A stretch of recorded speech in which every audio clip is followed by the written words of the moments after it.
দিন আগে আমি আলোচনা করেছিলাম বাংলাদেশের দুই পেসারের আইপিএল সম্ভাবনা নিয়ে, এবং সেই কন্টেন্টে আপনাদের সবার মতামতটা অনেকটা এরকম ছিল যে আসলে এই ক্রিকেটারদেরকে আইপিএল এ খেলার সুযোগ দেওয়া হোক, পিএসএল এ যারা রয়েছেন তাদেরকেও পরাক্রমশালী জিম্বাবুয়ে আসবে সেই হিসাব করে ফিরিয়ে এনে পিএসএল এ খেলতে বাধাগ্রস্ত করার যে সিদ্ধান্ত, সেটারও বিরুদ্ধে public opinion. Bangladesh cricket board তারা ডিসিশন মেকিং এর জায়গায় একটা মোটামুটি অবস্থানে গেছে। সেই অবস্থানটা কি, সেই অবস্থানটা আপনাদের সাথে শেয়ার করব। তার আগে বাংলাদেশের, যেমনটা আমার ভিডিও ট্যাগলাইনে আপনারা দেখছেন, দুজন সুপারস্টার, একজন তো মেগা স্টারে পরিণত হয়েছেন নিজের শ্রম, অধ্যবসায়, চেষ্টা সবকিছু মিলিয়ে, তাসকিন আহমেদ, যিনি বাংলাদেশ ক্রিকেট বোর্ডের যে কন্ট্রাক্ট রয়েছে ক্রিকেটারদের সাথে সেখানটার টপ গ্রেডে রয়েছেন, and he is the only cricketer of that particular grade. A plus ক্যাটাগরিতে তিনি বছরে 1,20,00,000 টাকা বাংলাদেশ ক্রিকেট বোর্ডের কাছ থেকে স্যালারি পাবেন। তাসকিন আহমেদের ব্যাপারে লখনৌ সুপার জায়ান্টস তাদের আগ্রহ প্রবল, এই কথাটা আপনারা সবাই জানেন, এবং লখনৌ সুপার জায়ান্টসের সাথে তাসকিনের এজেন্টের, তাসকিনের ডিসকাশনটা এখন পর্যন্ত যেভাবে এগুচ্ছে, আপকামিং আইপিএল এর যে সিজনটা রয়েছে সেখানটায় লখনৌয়ের হয়ে তাসকিন আহমেদকে দেখা যাবে, এবং এই দেখা যাবার সম্ভাবনা প্রবল। তবে তবে উত্তর পরে দিচ্ছি। আরেকজন ক্রিকেটার মুস্তাফিজুর রহমান, আমাদের খুবই ফেভারিট একটা ফ্র্যাঞ্চাইজি, মানে এই ফ্র্যাঞ্চাইজির সাথে বাংলাদেশের মানুষের একটা দারুণ সম্পর্ক। সাকিব আল হাসান সেই সম্পর্কের সূচনাটা অসাধারণ ভাবে করেছিলেন। তার আগেও আসলে কলকাতায় বাংলাদেশের অন্যান্য ক্রিকেটাররা খেলেছিলেন, বাট সাকিবের ইস্যুটা একদম ডিফারেন্ট। লাগাতার খেলেছেন, সিজনের পর সিজন খেলেছেন, ফাইনাল জিতেছেন। কলকাতা নাইট রাইডার্স, যেই দলের প্রতি সাকিব কেন্দ্রিক একটা দুর্বলতা রয়েছে, 3টা কারণে দুর্বলতা রয়েছে। বাংলা ভাষাভাষী মানুষ যারা রয়েছেন, কলকাতা পশ্চিমবঙ্গের রাজধানী, সেখানকার মানুষরা আমাদের মতোই বাংলায় কথা বলে, সেই কেন্দ্রিক একটা সাংস্কৃতিক মিলন অথবা দুর্বলতার জায়গা রয়েছে। এবং থার্ড যে পয়েন্টটা, সেটা হচ্ছে SRK, শাহরুখ খান। এই দলের মালিক হচ্ছেন শাহরুখ খান, তার প্রতি একটা বিশাল ফ্যান বেস রয়েছে বাংলাদেশের। So Kolkata Knight Riders, Calcutta Knight রাইডার্সে খেলতে যাচ্ছেন মুস্তাফিজুর রহমান, এবং এটাও মোটামুটি সেট। তবে এই তবের উত্তর একসাথে দেব। যে কারণে আসলে এই দুই পার্টিকুলার ক্রিকেটারের ব্যাপারে হুট করে আগ্রহী হলেন এই দুই ফ্র্যাঞ্চাইজি। আইপিএল এর যে প্রাথমিক নিলাম হয়েছিল সেখান থেকে তো আসলে বাংলাদেশে মেগা নিলাম, আসলে সেখান থেকে তো বাংলাদেশে আসলে কোনো ক্রিকেটারকে কোনো ফ্র্যাঞ্চাইজি পিক করার ব্যাপারে খুব একটা আগ্রহ দেখায় নাই। এবং সেই সময় এটা নিয়ে অনেক আলোচনা ছিল, সমালোচনা ছিল।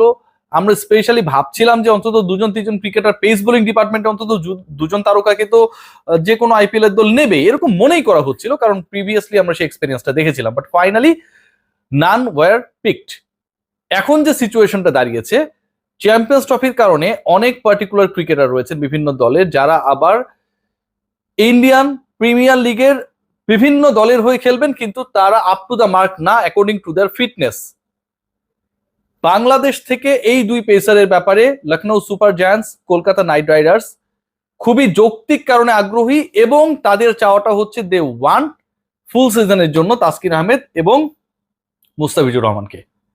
ডিসকাশনটা যখন এখানটা এসে থেমে যায়, ঠিক তখন ওই তবের ইস্যুটা চলে আসে। ঠিক তখন ওই আলোচনাটা শুরু হয় যে ডিপিএল এ এই দুজন ক্রিকেটার, তাসকিন দল পেয়েছেন, মুস্তাফিজ এখন পর্যন্ত কোনো দলের সাথে যুক্ত হন নাই, খেলছেন না কেন? ঠিক তখন Bangladesh cricket board no objection certificate, NOC নিয়ে কি ভাবছে এই দুই ক্রিকেটারের ব্যাপারে। তারা আসলে অ্যালাউ করলে কত দিনের জন্য আসলে তাদের অ্যালাউ করবে to play for IPL teams, সেই ডিসিশনটা চলে আসে। বাংলাদেশের এই দুই ক্রিকেটার বা একজন কেউ যদি আইপিএল এ যায় খেলতে, তাহলে সবচেয়ে বড় প্রশ্ন, during the IPL Bangladesh will be in a travel, পাকিস্তানে থাকবেন, এবং সেখানটায় বাংলাদেশের 3টা ওয়ানডে 3টা টি-20 রয়েছে। সেই শর্টার ভার্সনের ওয়ানডে এবং টি-20-র কিন্তু বাংলাদেশ পেস অ্যাটাকের দুজন গুরুত্বপূর্ণ সদস্য হচ্ছেন তাসকিন এবং মুস্তাফিজ।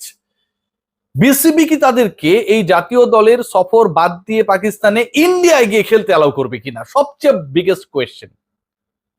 তাসকিন এবং মুস্তাফিজের ব্যাপারে Lucknow Super Giants and Kolkata Knight রাইডার্সে খেলার ব্যাপারে বাংলাদেশ ক্রিকেট বোর্ড এই মুহূর্তে কনসিডার করছে বেশ কয়েকটা ব্যাপার। 1 নাম্বার হচ্ছে, যদি ফুল সিজনে তাদেরকে এনওসি না দেওয়া হয়, তাহলে কি একদমই, আমি একদম ভেতরে খবর নিয়ে বলছি আপনাদের সাথে, একদমই তাদের চান্সেস থাকবে না। এর আগে যে এক্সপেরিয়েন্সটা হয়েছিল, চেন্নাই সুপার কিংসের হয়ে মুস্তাফিজুর রহমান খেলতে গিয়েছিলেন মহাপরাক্রমশালী বিশ্ব চ্যাম্পিয়ন জিম্বাবুয়ের বিপক্ষে খেলার জন্য, তাকে 14 উইকেট নিয়ে শীর্ষ উইকেট শিকারী তালিকায় যৌথভাবে ছিলেন, দেশে ফিরিয়ে আনা হয়। সো এরকম কোন ইনসিডেন্টসের এক্সপেরিয়েন্স আসলে ইন্ডিয়ান প্রিমিয়ার লিগ আইপিএল এর ফ্র্যাঞ্চাইজিস গুলো চাচ্ছে না। তারা চায় ফুল সিজনই দুই পেসারকে, এবং বাংলাদেশ ক্রিকেট বোর্ড তারা এই দুই পেসারকে ফুল সিজনে এনওসি দিলে পাকিস্তান ট্যুরের বিকল্প কে হতে পারে এবং সেটা সেরা বিকল্প হবে কিনা, আবার একই সাথে ফেসবুক জনতা বিসিবির পক্ষে দাঁড়াবে কি দাঁড়াবে না, এই কয়েকটা প্যারামিটারে চিন্তা করছে। তাসকিন মুস্তাফিজ, দে both of them they are all set to go for IPL, and that's why আপনারা খেয়াল করে দেখবেন যে দুজনই ইনজুরি মুক্ত থাকার জন্য, কোনো ছোটখাটো নিগেলসে না পড়ার জন্য, এনার্জি পজিটিভ ওয়েতে রাখার জন্য, ফ্রেশ থাকার জন্য এই মুহূর্তে যে ঢাকা প্রিমিয়ার লিগ চলছে সেখানটায় কিন্তু খেলছেন না। ওই একটা যে ছোট হোপ রয়েছে, আশা রয়েছে যে আইপিএল এবার অন্তত তাদের খেলার সুযোগ হতে পারে।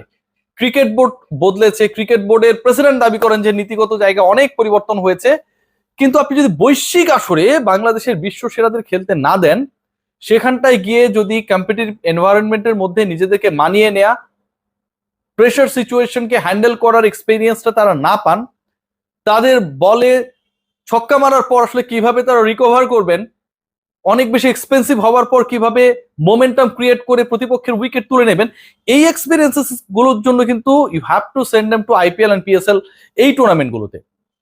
সো বাংলাদেশ ক্রিকেট বোর্ডের ক্রিকেট অপারেশনস, আমার কাছে যে খবরটা রয়েছে, they are considering this issues, এবং এই ইস্যুস গুলোকে তারা কনসিডার করছে, এন্ড দ্যাটস ওয়াই এখন পর্যন্ত আমরা অফিসিয়াল খবরটা পাচ্ছি না যে এই দুই ক্রিকেটার আসলে আইপিএল এর দুই দলের হয়ে, কলকাতা নাইট রাইডার্স এবং লখনৌ সুপার জায়ান্টসের হয়ে কবে খেলতে যাবেন। বাংলাদেশ ক্রিকেট বোর্ডের গ্রিন সিগন্যাল পাবার পর বাংলাদেশ ক্রিকেট বোর্ড যদি ক্লিয়ার করে যে তোমরা ফুল সিজনের জন্য এনওসি নিয়ে গিয়ে খেলতে পারবা, একদিন আগেই মোহাম্মদ আশরাফুল, ইলিয়াস সানিদের একটা দলকে ডেকে পাঠানো হয়েছে যারা খেলতে গিয়েছিল ভারতে একটা লেজেন্ডস লিগে। সো এইরকম এক্সপিরিয়েন্স তো নিশ্চয়ই ন্যাশনাল টিমের ক্রিকেটাররা চাইবেন না। ওই এক্সপিরিয়েন্সটা যেন ভালো হয়, বাংলাদেশ ক্রিকেট বোর্ড যদি তাদেরকে কোনো অব্লিগেশনস এর মধ্যে না রাখে, পাকিস্তান ট্যুরে স্পেশালি আইপিএল খেলারত অবস্থায় ব্যাক করে এসে দেশের হয়ে 3টা ওয়ানডে 3টা টি20-র জন্য এভেলেবেল থেকে সেই ট্যুর শেষ করে আবার আইপিএল এ ফিরে যাবে, এটাই হচ্ছে একমাত্র বাধার জায়গা।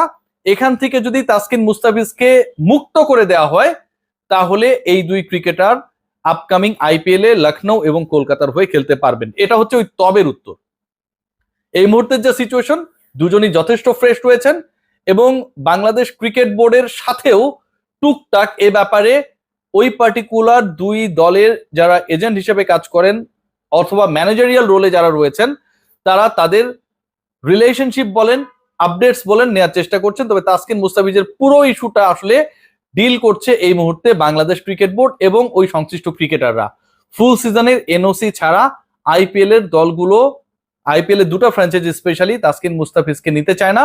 তাদের ডাক রয়েছে, অফার রয়েছে, এটা এখন আমি আপনাদেরকে মোটামুটি অফিসিয়ালি বলতে পারি, কিন্তু শেষ পর্যন্ত ডিসিশন কি হবে it totally depends on the cricket board, তারা কিভাবে ব্যাপারটাকে দেখছে। পাকিস্তান ট্যুরে বাংলাদেশের ক্রিকেটাররা যদি না খেলেন, তবেই তাদের আইপিএল খেলা সম্ভব। চুজ করতে হবে যে কোনো একটাকে, ইন্ডিয়া নাকি পাকিস্তান। সবাই ভালো থাকবেন।